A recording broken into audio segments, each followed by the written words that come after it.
Bienvenidos a esta clase práctica de resolución de diagramas en bloques en la que mostraremos cómo hacer algunos ejercicios básicos. En la teoría hemos visto dos formas posibles de resolver un diagrama en bloques. En esta presentación comenzaremos con el álgebra de bloques y sus peculiaridades. Luego avanzaremos con un repaso breve del método de Mason y los flujogramas, también conocidos como diagramas de flujo. Para finalizar, diremos algunas conclusiones relevantes sobre estos temas. Como hemos dicho, el primer método que estudiaremos es el álgebra de bloques. Este consiste en agrupar dos o más bloques en estructuras más simples, de forma de llevar todo o partes del diagrama a conexiones conocidas y de fácil resolución. Veamos de qué se trata. Supongamos tener el diagrama de nuestra izquierda, el cual está compuesto por un bloque GDS, que representa la planta, es decir, nuestro sistema físico, y un lazo de realimentación negativa con una transferencia a la que llamamos HDS. En base a lo que se desarrolló en la teoría, tanto uno como otro bloque son cocientes de polinomios expresados en términos de la variable de Laplace. Es decir, que GDS podría tener a priori esta forma, con un numerador de orden m y un denominador de grado n. En un principio, estos polinomios podrían estar completos o incompletos. Para el propósito de este tema, eso no es relevante. HDS entonces tendrá una forma similar a GDS, pero con otros órdenes y coeficientes, como vemos a continuación. En estas condiciones, podemos decir entonces que la transferencia total de este diagrama en bloques es G sobre 1 más G por H. Veamos ahora qué pasa cuando tenemos un diagrama como este con dos bloques en serie o en cascada. Ambos nombres son válidos. De nuevo, tanto G1 como G2 son cocientes de polinomios expresados en S, cada uno con sus características. Cuando los conectamos en serie, obtenemos que la transferencia total de este conjunto será el producto de tantos bloques como tengamos en cascada. Aplicado a nuestro caso de estudio, la transferencia equivalente será G1 por G2. Tengamos en cuenta que aquí lo que estamos esquematizando son bloques de planta, pero lo mismo podría ocurrir con los bloques HDS en cualquier lazo de realimentación. Algo similar ocurre cuando conectamos los mismos bloques en paralelo a través de un sumador o un restador, como vemos en el diagrama. Nuevamente, tenemos que ambos bloques son cocientes de polinomios en variable de Laplace. Remarcamos esto solo a fines de que no se pierda de vista qué serán cada uno de estos bloques en un futuro próximo. Cuando conectamos G1 y G2 de esta manera, lo que logramos es que se sumen o se resten sus transferencias, dependiendo del sumador que estemos utilizando. Para el caso del ejemplo, dado que ambas entradas son positivas, la transferencia equivalente será G1 más G2. Si en cambio tuviésemos alguna entrada negada, es decir negativa, deberemos aplicar el signo donde corresponda, ya sea en G1, en G2 o en ambos casos. Esto es lo que nos da lugar a esquematizar, por ejemplo, realimentaciones negativas y positivas, aunque estas últimas no sean un tema principal de esta materia. Otro de los métodos de simplificación que veremos, y quizás uno de los más importantes, es el traslado de la posición de un punto de toma o muestreo. Esto lo que nos permite es mover, por ejemplo, el punto que tenemos ubicado en el centro, del cual extraemos la señal D, hacia otra parte del diagrama, a la izquierda por encima del bloque G2, aquí, o bien a la derecha por encima del bloque G3, aquí. Ahora bien, esto no es algo que podemos hacer a la ligera, porque si no introducimos alguna corrección, estaremos alterando la transferencia real de nuestro sistema, justamente todo lo contrario a lo que pretendemos. Entonces, tendremos que encontrar una forma para solventar este inconveniente, de manera que la relación IDS en función de RDS sea la misma. Para esto, bastará con introducir un nuevo bloque en el diagrama, ubicado sobre la rama de muestreo que acabamos de mover. La transferencia de este nuevo componente dependerá del bloque que hayamos saltado originalmente. Si lo movemos hacia la izquierda, hacia el punto marcado en rojo, o sea, aguas arriba, debemos duplicar el bloque que hayamos saltado, en este caso G2, como podemos ver en verde. Si por el contrario lo movemos en el otro sentido o aguas abajo, hacia este punto en rojo, debemos aplicar el recíproco 1 sobre G3. Esta situación es la que vemos en color anaranjado. Con los sumadores ocurre algo semejante. También podemos trasladarlos libremente por el diagrama para hacerlo más simple, pero debemos tener cuidado porque aquí el bloque que debemos introducir tiene la relación opuesta al caso anterior.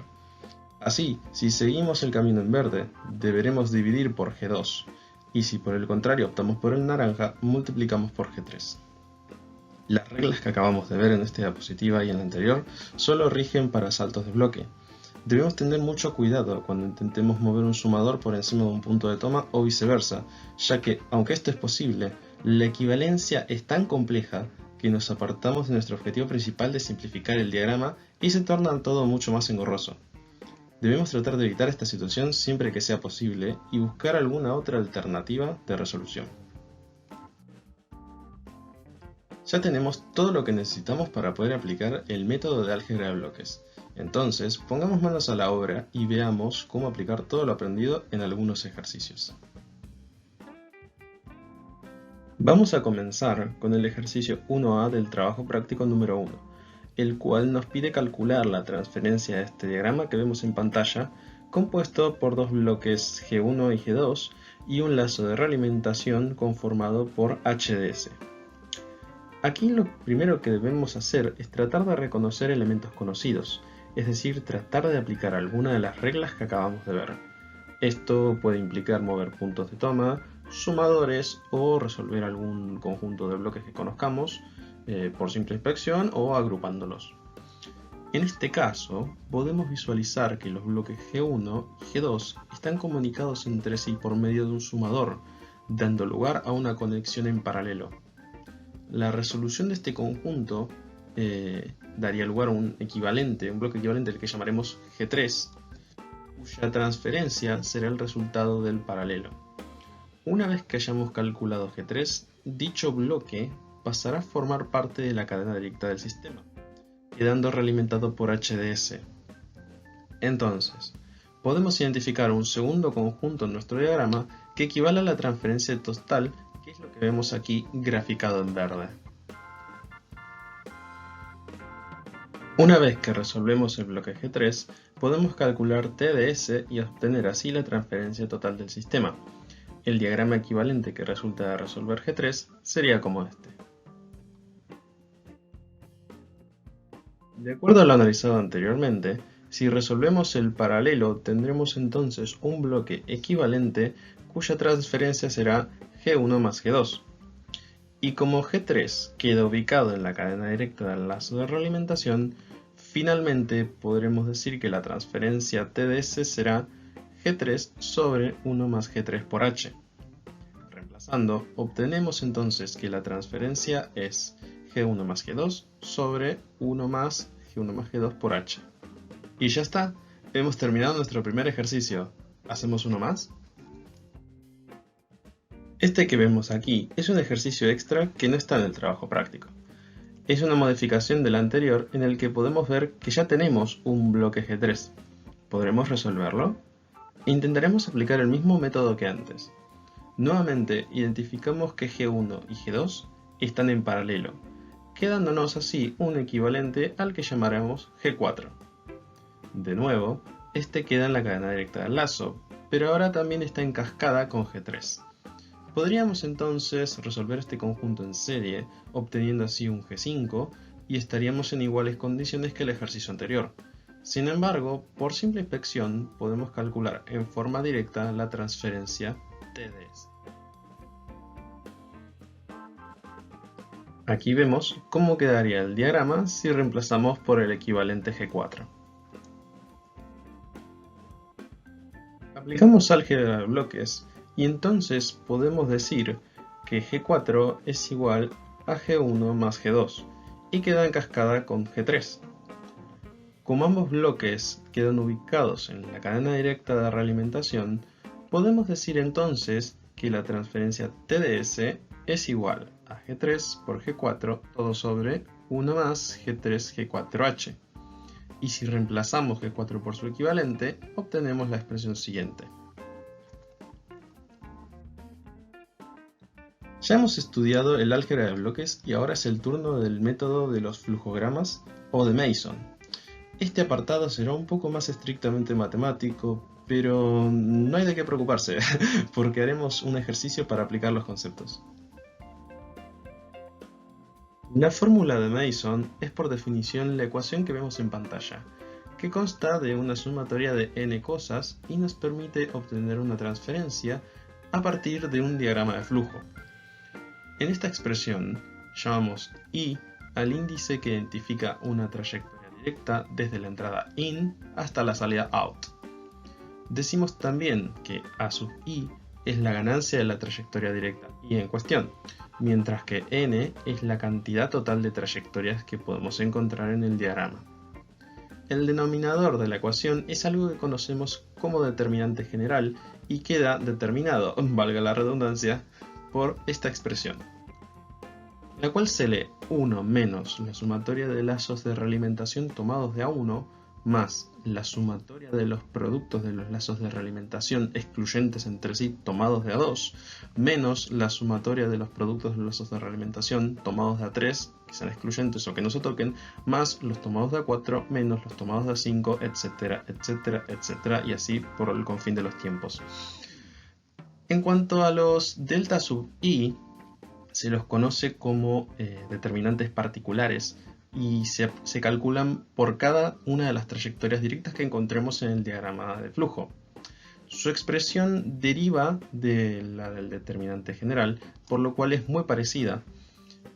La única diferencia radica en que aquí en particular añadimos una restricción más, que es que los lazos de realimentación no intersequen o no tengan elementos comunes con la trayectoria que estamos analizando. Calculando estos elementos podremos obtener la transferencia de nuestro sistema, pero dijimos que para eso primero tenemos que plantear un diagrama de flujos. Veamos cómo se hace. Si tenemos el diagrama en bloques de la izquierda, el diagrama de flujo equivalente se obtiene reemplazando los bloques por sendos triángulos o flechas. Esta notación tiene por finalidad mostrar hacia qué lado fluyen las señales en el diagrama, y al mismo tiempo debemos indicarle la ganancia del bloque original. Queda así el diagrama de la derecha. Hay que tener cuidado con los signos y se deben respetar a rajatabla. El diagrama de flujo tiene que ser equivalente al de bloques. Si por ejemplo nos hubiésemos olvidado el signo de "-h", estaríamos transformando en el flujograma una realimentación negativa en positiva, peligrando así todo nuestro análisis. Veamos cómo se aplica ahora esta fórmula al diagrama ejemplo.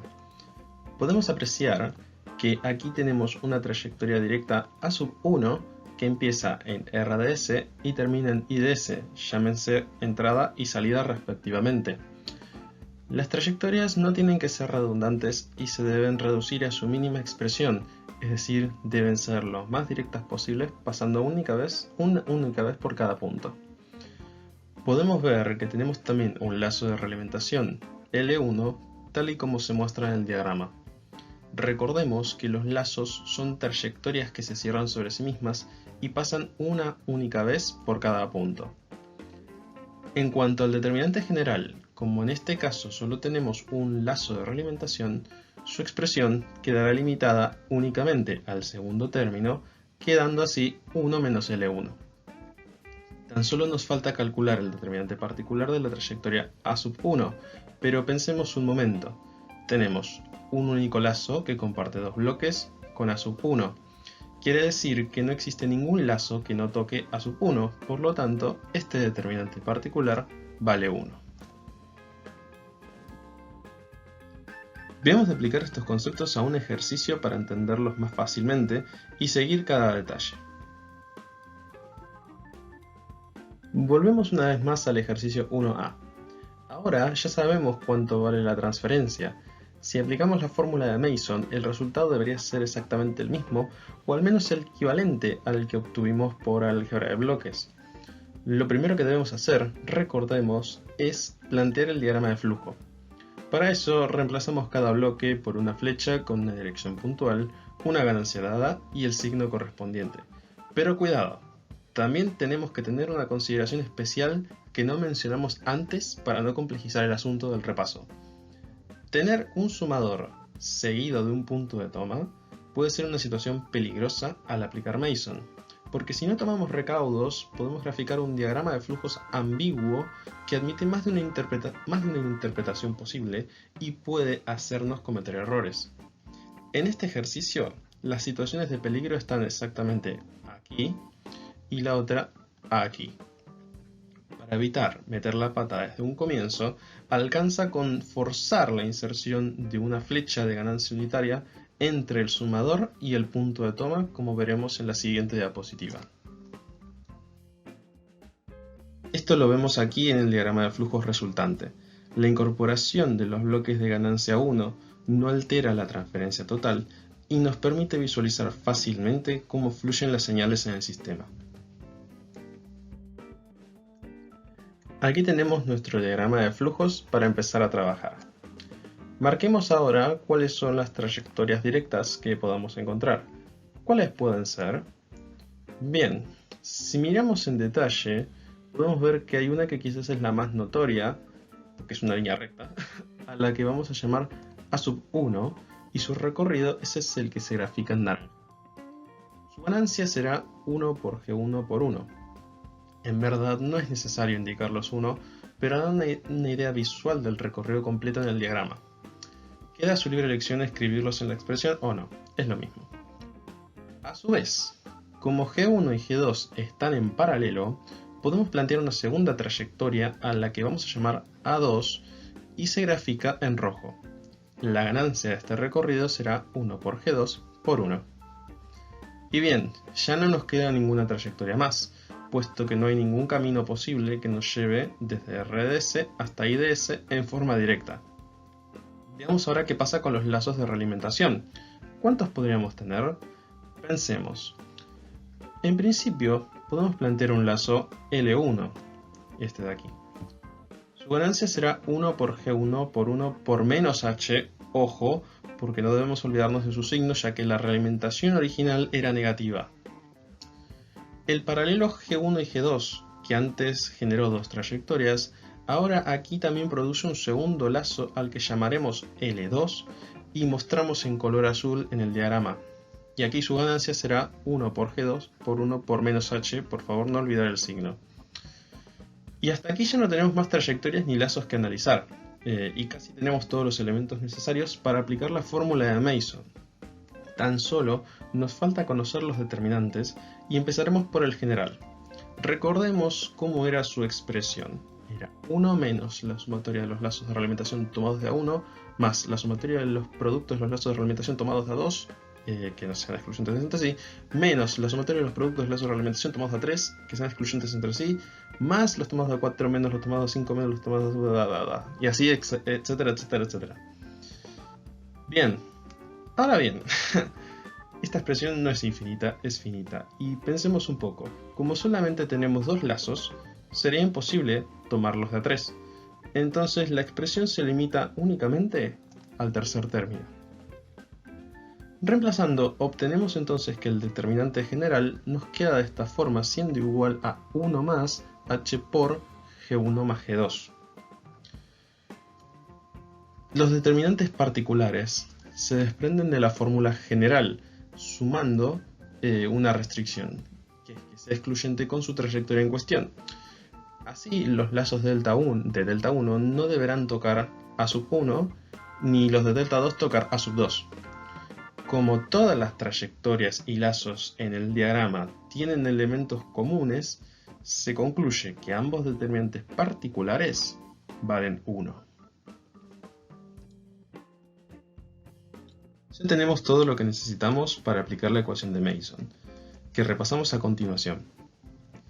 Reemplazando, entonces nos queda que la transferencia TDS es igual a G1 más G2 todo sobre 1 más G1 más G2 todo por HDS.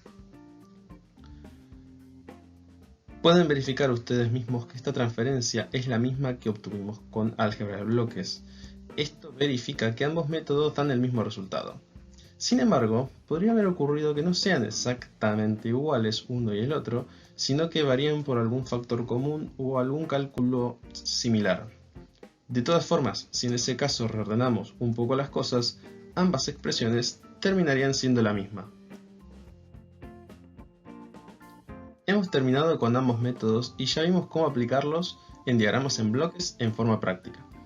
Aprovecharemos estos últimos minutos para destacar algunas conclusiones y conceptos importantes de todo lo que aprendimos. Algo importante a tener en cuenta en álgebra de bloques: tener mucho cuidado de no intercambiar un punto de toma por encima de un sumador o al revés, porque de esa forma complejizamos mucho el problema. En su lugar deberemos optar por otras técnicas de resolución, agrupar bloques, resolver paralelos, etc. En ocasiones, un mismo diagrama en bloques se puede resolver aplicando técnicas diferentes, pero si dan el mismo resultado, ambas soluciones serán correctas. Si se torna difícil usar álgebra de bloques, podemos en su lugar resolver el problema por Mason. La ventaja de este método consiste en que lo que tiene de laborioso también lo tiene de sistemático. Entonces, una vez que conocen lo suficiente del método, todos los diagramas se resuelven siempre igual: trazar el diagrama de flujo, calcular los componentes de la ecuación, reemplazar y trabajar algebraicamente. En cuanto a los diagramas de flujo, debemos recordar que se deben respetar los signos y que siempre que tengamos un sumador seguido de un punto de toma, debemos incorporar un bloque unitario respetando la dirección de la señal. De esa forma evitamos posibles problemas de análisis. En realidad, hilando fino, hay algunas situaciones puntuales en las que el bloque unitario no es necesario porque el diagrama tiene la suficiente información como para que el escenario no sea ambiguo, pero de todas formas recomendamos colocarlo siempre para reducir los errores al mínimo. Bien, hasta aquí llegamos por ahora.